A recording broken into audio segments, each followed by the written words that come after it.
Shalom dan selamat jumpa melalui pembelajaran kita hari ini, yakni kita akan lanjutkan ke materi perkembangbiakan tumbuhan gimnospermae atau yang sering kita katakan dengan tumbuhan biji terbuka. Sebagai tujuan pembelajaran kita, setelah kegiatan belajar selesai, siswa diharapkan dapat menjelaskan cara perkembangbiakan tumbuhan gimnospermae. Sebelum memulainya, ada baiknya kalau kita berdoa dulu. Dalam nama Bapa dan Putra dan Roh Kudus. Amin. Syukur Tuhan atas rahmat yang sudah kami terima daripadamu. Berkati kami yang akan memanfaatkan waktu ini untuk mengikuti kegiatan pembelajaran. Ya Tuhan, lindungi anak didik kami dimanapun mereka berada. Semoga mereka tetap semangat walaupun masih dalam keadaan jaringan. Inilah doa yang kami sampaikan kepadamu ya Tuhan, dengan perantaraan Kristus Tuhan kami. Amin. Dalam nama Bapa dan Putra dan Roh Kudus. Amin. Anak kami sekalian, pada tumbuhan gimnospermae, kita ketahui bahwa tumbuhan gimnospermae tersebut tidak memiliki bunga, tetapi alat perkembangbiakannya yaitu strobilus atau yang sering disebut juga dengan runcung. Nah, pada tumbuhan pinus dan melinjo ada dua jenis strobilusnya, yakni strobilus jantan dan strobilus betina, dan ini terdapat di dalam satu pohon. Sedangkan pada tumbuhan pakis haji ada memang strobilusnya, namun terpisah. Artinya strobilusnya tidak berada dalam satu pohon. Contohnya, pohon yang satu memiliki strobilus jantan dan pohon yang lain memiliki strobilus betina. Pada strobilus jantan terdapat mikrosporangia atau yang disebut dengan ruang-ruang spora. Di dalam sporangia, sel-sel akan mengalami pembelahan secara meiosis dan menghasilkan mikrospora atau spora jantan. Dan mikrospora akan berkembang membentuk serbuk sari. Serbuk sari pada pohon pinus memiliki sayap. Demikian juga dengan strobilus betina. Strobilus betina ini tersusun dari banyak megasporofil, mengandung megaspora atau mengandung daun penghasil megaspora. Tiap megasporofil mengandung 2 bakal biji, dan tiap bakal biji mengandung megasporangium yang disebut dengan kotak spora. Sel dalam megasporangium akan mengalami mitosis membentuk sel telur. Lalu bagaimana penyerbukan pada tumbuhan gimnospermae tersebut? Penyerbukan pada tumbuhan gimnospermae atau tumbuhan biji terbuka tadi terjadi jika serbuk sari menempel pada lubang bakal biji. Serbuk sari akan tertangkap oleh cairan yang terdapat di lubang bakal biji. Jika cairan menguap, maka serbuk sari akan dapat masuk ke bakal biji dan terjadilah pembuahan. Tumbuhan gimnospermae dapat berkembang biak secara vegetatif, misalnya pakis haji dan pinus. Nah, pinus berkembang biak dengan tunas akar Sedangkan pakis haji berkembang biak dengan tunas atau yang sering disebut dengan bulbi. Anak kami sekalian, tumbuhan paku berkembang biak dengan cara spora, namun dapat menghasilkan sel kelamin dalam perkembangbiakannya, sehingga tumbuhan paku dapat juga berkembang biak secara vegetatif pun secara generatif. Nah, fertilisasinya dapat terjadi bila sperma yang dihasilkan antheridium sampai pada sel telur yang dihasilkan oleh archegonium, sehingga dihasilkanlah zigot. Meski memiliki flagella, sperma tumbuhan paku memerlukan air untuk pergerakannya. Zigot yang tumbuh dan berkembang menjadi tumbuhan paku yang baru.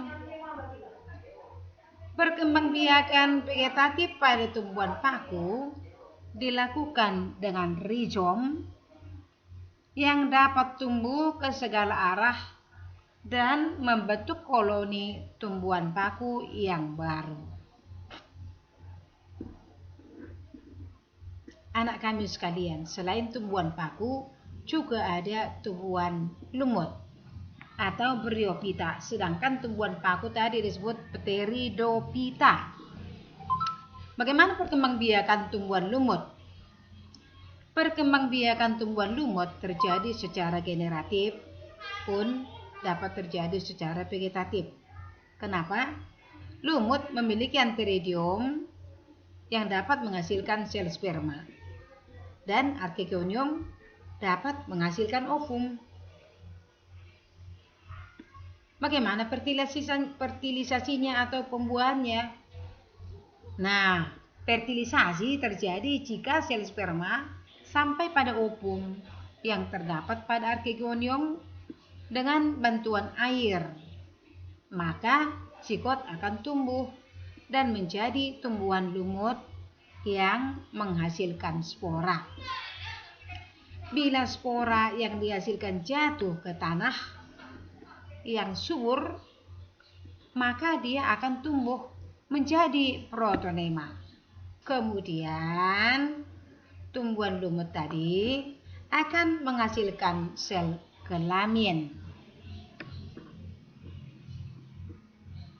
Anak-anak kami sekalian, perkembangbiakan vegetatif lumut dapat dilakukan melalui kuncup juga atau yang disebut dengan gemme, di mana tumbuhan tersebut melakukan fragmentasi yang mana dapat terjadi ketika tumbuhan lumut melepaskan sebagian tubuhnya untuk menjadi tumbuhan yang baru.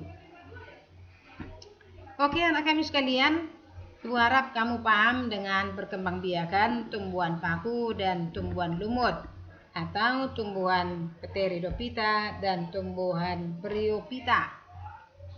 Sekarang kita beralih ke teknologi perkembangbiakan pada tumbuhan yang dapat terjadi dengan cara hidroponik, di mana perkembangbiakan tumbuhan secara hidroponik adalah perkembangbiakan dengan cara penanaman tumbuhan dengan menggunakan larutan nutrisi dan menaruh mineral dalam air dan tanpa menggunakan tanah.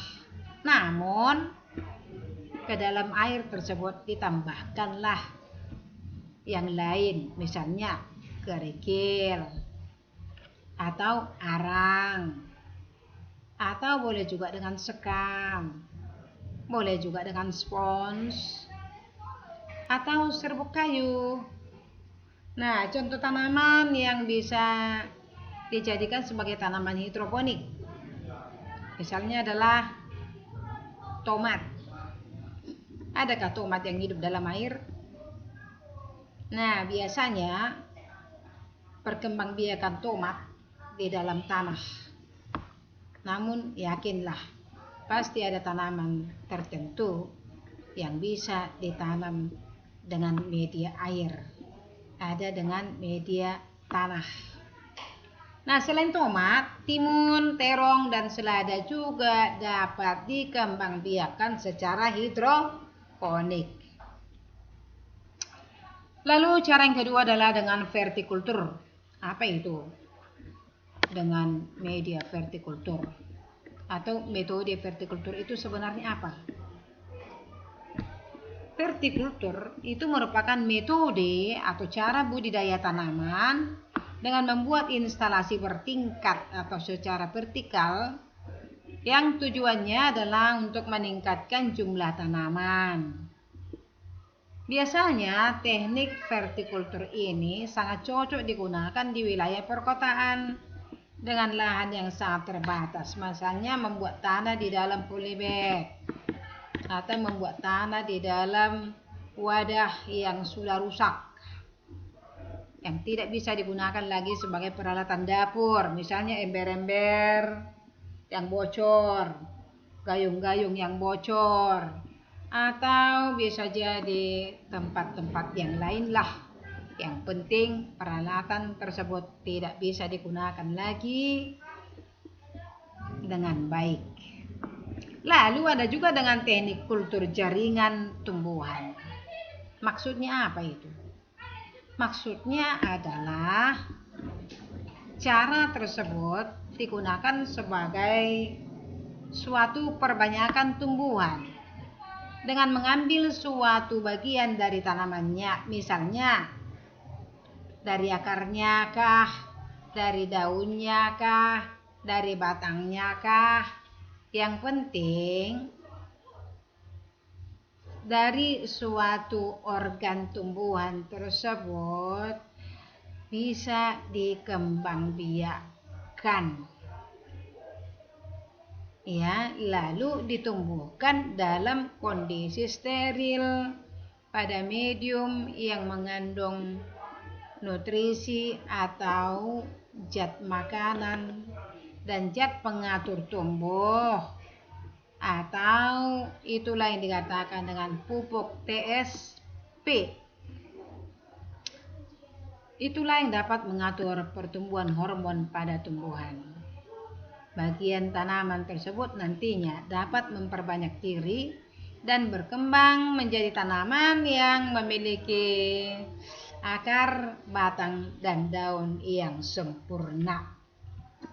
Sebagai tugas kamu, nak, jelaskanlah cara perkembangbiakan tumbuhan Gymnospermae. Yang kedua, jelaskan pula apa yang kamu ketahui dengan teknologi perkembangbiakan pada tumbuhan. Sebagai tugas keterampilanmu, silakanlah pilih dari ketiga jenis teknik tadi untuk mengembangbiakkan tanaman yang Anda pilih. Ya, apakah dengan metode kultur jaringan, apakah dengan metode vertikultur, atau mungkin dengan teknologi hidroponik. Yang jelas harus ada pekerjaanmu. Ini lakukan di rumah, dan setelah berhasil nanti di akhir semester akan ada penilaian keterampilan yang sudah Anda buat, ya. Oke, demikian dulu pertemuan kita untuk hari ini. Silakan kerjakan tugas dan jangan lupa mengisi absen nanti. Oke, kita tutup dengan doa dalam nama Bapa dan Putra dan Roh Kudus. Amin. Kemuliaan kepada Bapa dan Putra dan Roh Kudus, seperti pada permulaan, sekarang, selalu, dan sepanjang segala abad. Amin. Dalam nama Bapa dan Putra dan Roh Kudus. Amin. Selamat pagi.